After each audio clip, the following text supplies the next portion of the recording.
Howdy folks, Tom Barbalet here. It's been an awfully long time since my last podcast, since Vape Reality, and has been the history of Vape Realities. I'm in the process of recovering, but I'm currently under the weather. This almost sounds like it needs subtitles. Anyway, so, long time off Vape Reality, but actually quite a bit done. So, let's bring up the simulation. Um, This is the command line GUI. I actually find myself running the command line more frequently now, which is quite crazy. But basically, the command line gives me everything that I need. Oh my goodness, that looks like absolute. I, hopefully that will come out better on the YouTube than it's coming out on my screen. Oh, that looks like a train wreck. Anyway, so added a lot of stuff. A lot of interesting stuff, events and things like that, output audio, all that kind of good stuff. So the first thing I've added is Run Forever, which was a requested feature. So now, basically, the simulation is designed to be run for long periods of time. This is indicates, so you type stop, and that stops the simulation. And the simulation is not running. But if you say run forever, the simulation just runs forever, which is kind of nice. What did I want to show? Ah, yes, the events on. So this shows all the events as they happen. Now, there's a bug that I'm trying to track, which no doubt will show up in this video, where it shows the ape's name and then no event next to it. This is basically in a time-by-time format when major events are going on for particular apes. As you can see, no kind of sexual interactions or anything like that. They're still very early days, basically. But yeah, they're just eating, a whole lot of eating, waking up. So now they're searching for other things.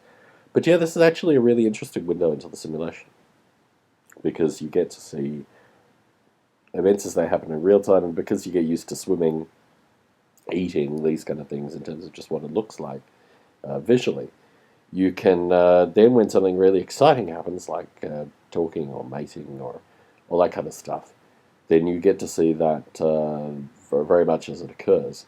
And it moves the simulation from being very much a kind of individual ape-centric idea to being actually some kind of barometer for, when interesting stuff's going on.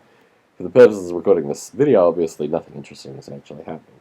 But, potentially if there was any interaction, so some chatting here. But yeah, back to a lot of swimming, more chatting, some fishing.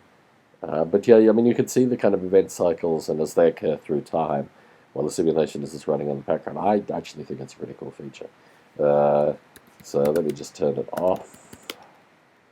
Let it run. The benefit of running through the command line is that it's funny after all this time, because I'm just getting kind of sick of the graphics. Now I'm actually interacting with the simulation. Gosh, it's a very low brain cycles per second rating. Oh, it's probably because I'm recording video. This always happens when I record video. It's kind of understand why it's running so slowly. So the weather's causing me problems currently. It turns out that in the 256 by 256 map area, which was the 128 by 128 weather simulation area, the weather actually maintains itself for a very long period of time. And this larger thing, it maintains itself for about 100 days. So I put in other metrics, and I try to get it to like 500 days maintaining the weather, and then hopefully 1,000 days maintaining the weather. But yeah, the underlying simulation principle, something just went terribly wrong. So I realized that I'd forgotten to scale one of the coordinates associated with the weather mapping. But it's still problematic. It's still kind of irritating to me that I've actually broken the weather through making the map larger.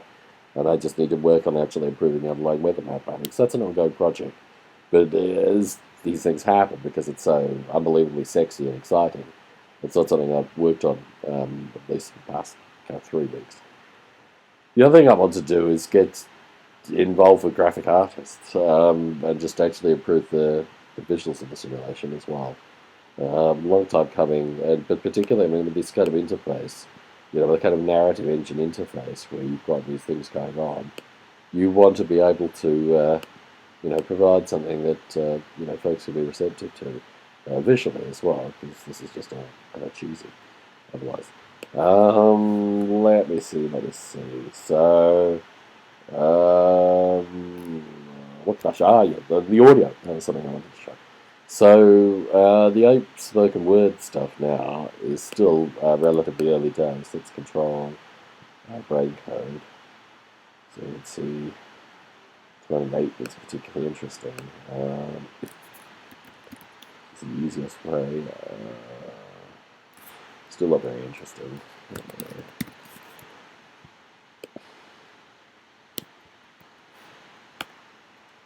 Yeah, I've got to borrow that. So what you want here is diversity of brain code. You want basically movements rather than stability. Stability here indicates that they're obviously not communicating with enough apes. I've saved the file format issues, so you can now actually do, this is how I found out about the weather. You can now do long-term runs of the simulation through command line, save it out and open it up in the GUI, which is really very interesting because you can see what the simulation looks like after, 500 years or what have you. Which previously just required you to run it in the GUI for that length of time and, then see it accordingly. So, excuse me, I'll grab a glass of water. Podcast excellence here.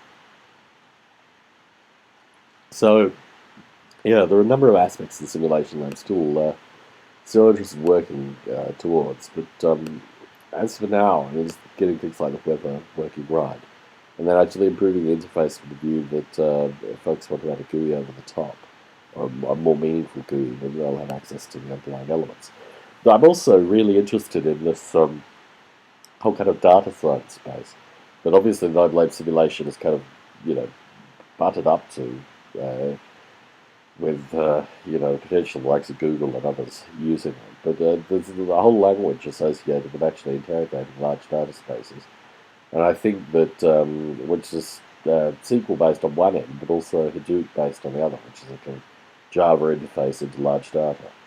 And yeah, I mean, Noble Ape obviously has that in terms of generating large data, and then just having ways of interrogating it with an existing language or set of languages is really fascinating, and certainly gives the idea that you can create these environments in Noble Ape and then actually have means for folks to interrogate it through existing language concepts, which means that you can have, I don't know, computer scientists and anthropologists, I guess, working in the Noble Ape environment.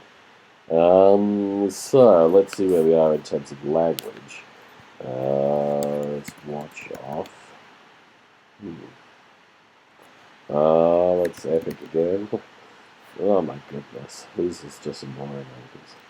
Okay. Well, I mean, for the purposes of just showing that like it is, let's go here.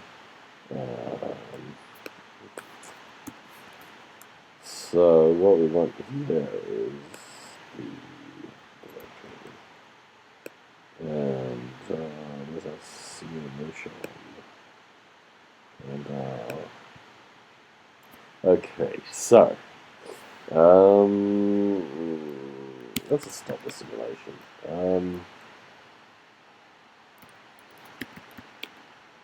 So speak, create. So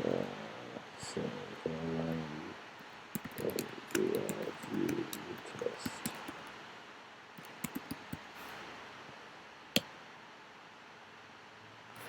And for the first time in a reality podcast, here is what I have currently as Noble Apes speaking, which is only going to improve, but this is just an early kind of experimentation with the whole thing. Let's make sure the audio is all amped up and ready to go. Very good.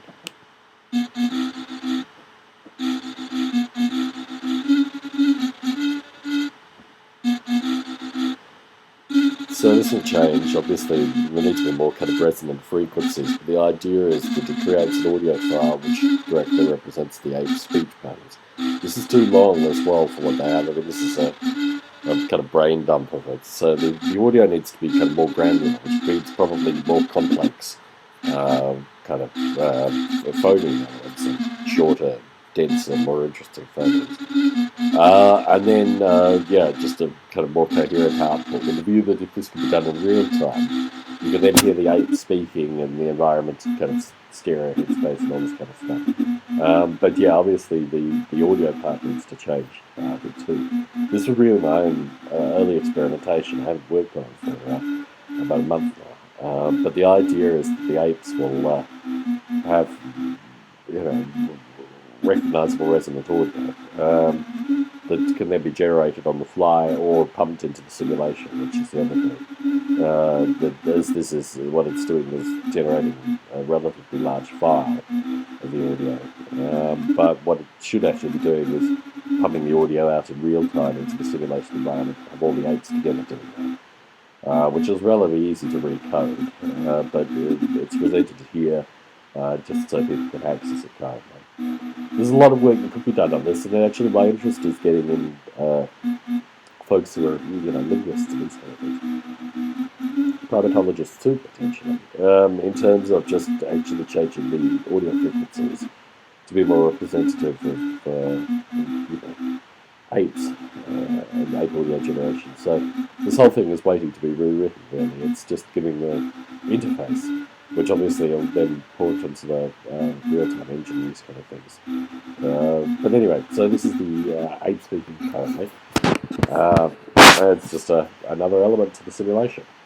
Anyway, folks, so I think I'm probably going to call this a day.